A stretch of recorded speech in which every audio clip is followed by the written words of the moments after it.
Hello, and thank you so much for tuning into the She Can Ball podcast. I'm your host, Mahi Jariwala. Today, I'm joined by a very special guest. She is a Mississippi College women's basketball commit and a longtime friend and teammate of mine, Nia Coleman. So, Nia, you recently committed to Mississippi College. You signed your letter of intent last week. How do you feel? I feel like a bunch of stress has been lifted off my shoulders. And it feels kind of weird. Like, I don't know how to describe it. It's just like, wow, like I'm done like with all the recruiting process and now it's just time to like focus on high school basketball and then I'll be off to college. Was that always a goal of just committing before your senior year? Um, I always wanted to commit somewhere. Not necessarily wanted to do it before the senior year, just at some point in my life, wanted to make it to the next level. Awesome. And I do want to come back to that, but I like to start most interviews and kind of going back with your story and like your whole journey of basketball. So like where did that first start? Like when did you first get into basketball?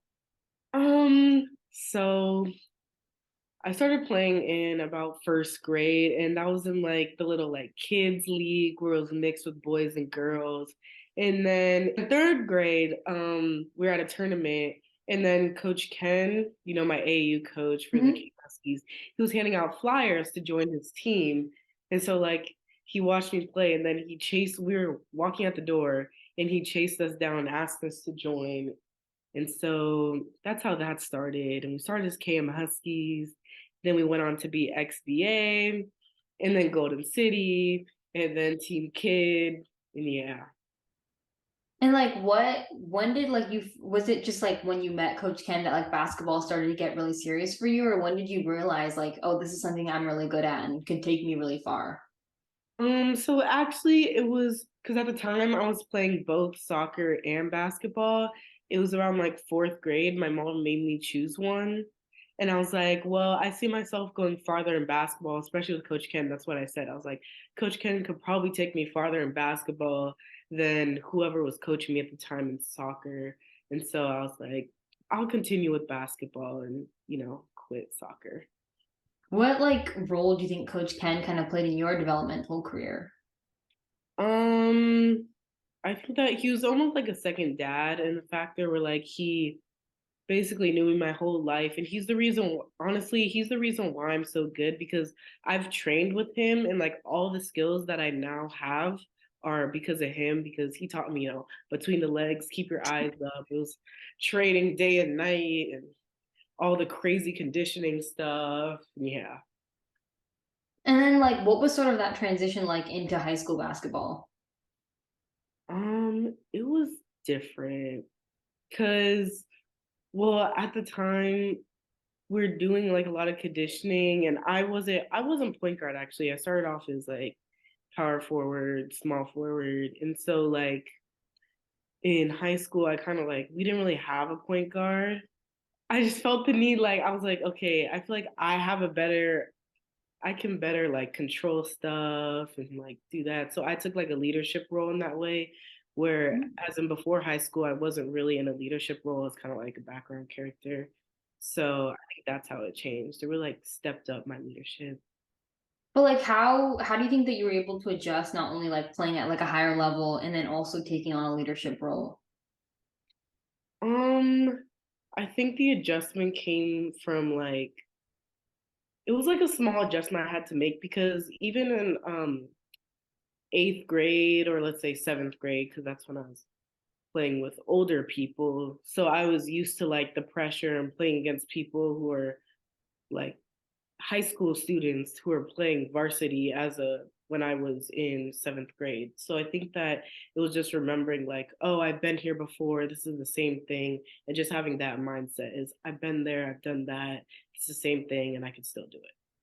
Yeah, and like one thing that I think makes you not only like a special point guard, but just a special player is like your ability to like stay poised in situations. And I think that like, especially as a point guard, like you kind of coming up the floor, I feel like as someone that plays with you, I feel more comfortable and stuff. And I think that that is something that it's like something that it's not really taught. It's something that just kind of has to come from within. So where do you think that comes from for you?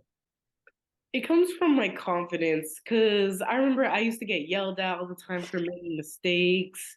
And then from that, I learned to just take a deep breath. Everyone's going to make mistakes. Oh man, it's just from all the experience I've had. I feel like it just led me to feel like, oh, I can do this. And I have all the tools. I have the ability to, make that last shot or make a hard layup. So I just remember that in the back of my head. Keeps me nice and poised and confident. You have to know when to be serious and when to joke around. When the game comes time, you never see me. I'm literally making this face right here. Yeah, no, exactly. Like, it's serious time, especially when it comes down to it. You won't see me laugh. Ooh. I get so serious, I forget to high five people. Like, there was this one time Serena was like, good defense, because then the shot clock went off and they didn't get the shot off. And she went to high five me, and I was just standing there. I was like I'm serious. So last year, like the second time that we played SRV, we lost, but you kind of like went off the second half. You kind of just took over. What was that experience like? See, when I get in the games, telling you it's all serious. Like, I'm like this. And that's how I was that whole game. And I really wanted to win. Everyone wants to win SRV. There were a bunch of people in the stands. The reason why I like having people in the stands, I don't even like want people on our side. I want people on the other side. And I'm like, that just makes it more fun and it makes it like more like, oh, what's the word for it? Like when I do something good, they're like, oh yeah, lock her up, lock her up. And then I get by her, like just like that. And then I score. And all the parents like just go silent. I'm like, yeah. So it was just like I was nice and poised, but I was also like the adrenaline was running through me. I was like, oh my God, because we were winning for most of that game. And then towards the end, they started pulling away. So I was like, yeah, like this is good. We got to keep this going. And then sadly, we lost, but it was just like a mindset in my head. Like, I want to win. I got to stay calm though. And I want to do this. I can do this. Whew, ooh, chills, chills. Yeah, and I think that like that sort of mindset is like ended up like helping us like move through the season, right? And like helping us win NCS as well. What did you feel like once we did like win NCS after going through everything that like, you just gone through, not only that season, but just like your whole MV kind of career? Oh my God. It was amazing. I was literally like, me and Sarah went up to each other. We were like, this is the moment we've been waiting Yeah. for since freshman year. I think that if COVID never would have happened, though, that we could have had a shot at winning NCS that year. Mhm. But man, because with COVID and everything, like that was a big part. Like it just made it Yeah. so real and so like, yeah, we earned this. We've come a long way. Like this is what the hard work pays off on is winning a championship. And You did it. I know. Awesome. And then like once you get into high school, is that when like AU really starts picking up and that's when you travel and plan all these showcases and whatnot, right? Yeah, it's more like we do for AU when you're let's say middle school, you still travel. Like we still traveled a lot. We went to Tennessee, Texas, all that in middle school. But when you in like college coaches are still at the games, but they more pay attention to the older people. So like Yeah. the spotlight is really shined on you in AU tournaments when you're older. And so like what was that like whenever you did get into high school and then you were playing at some of these like higher level tournaments and stuff? For me, I don't know. I was still like calm. I don't know. I think I'm a calm person in general, and Yeah. that's why it's like it translates to the game. So, like seeing all the coaches, like yeah, like scared me a little, but then I was just like, you know what, play as hard as you can. They rather see you as a player that they want or they don't. And yeah, as long as you play your heart out, like something good is gonna happen. And just like the whole kind of recruiting process, like when did that like first start for you? Eighth grade is when I got my first interest, and then well, because in middle school they're not allowed to talk to you. So it was more like a it's like more like come to our camp type thing, those Gotcha. like uh flyers they send out in the mail, and then they like talk. They're allowed to talk to the coaches, but not you. So Hmm. yeah. And then how did that kind of like progress to like finally you committing? So it starts off. Well, it started off as like not talking, and then more coaches like, when is it? It's of your like June last, not this summer that just happened. Last summer, there's a period where like coaches are allowed to contact you and call you. So then that's what really started. Like I started getting phone calls and I was like, oh, this is exciting. I really got happy. I was like, oh my God, this is so different. And Yeah. then you just stay in contact with those coaches, keep on texting them. They watch your games and tournaments. So then that's what happened with Mississippi. Like they contacted me. They said they loved my game, and then we just continued to talk and talk. And then finally, he was like, "We'd like to offer you a full ride. How does that sound?" And of course, I was like, honestly, I didn't know what to say. I was like, "Oh my god." And like what when will you choose Mississippi?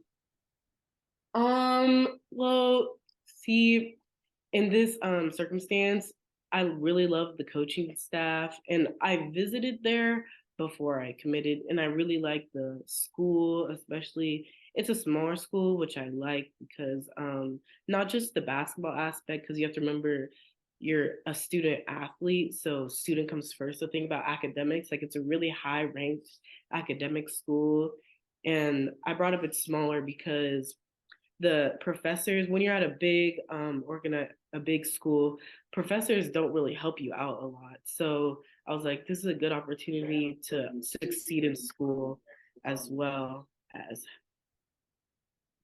athletically. Awesome. And like what are some of your plans just for senior year basketball? Shoot, there's a lot. Well, first off, just to have fun, and I want to like win NCS again. I want to try and do that, especially want to beat San Ramon Valley, our rivals, and then reach 1,000 points is a goal of mine.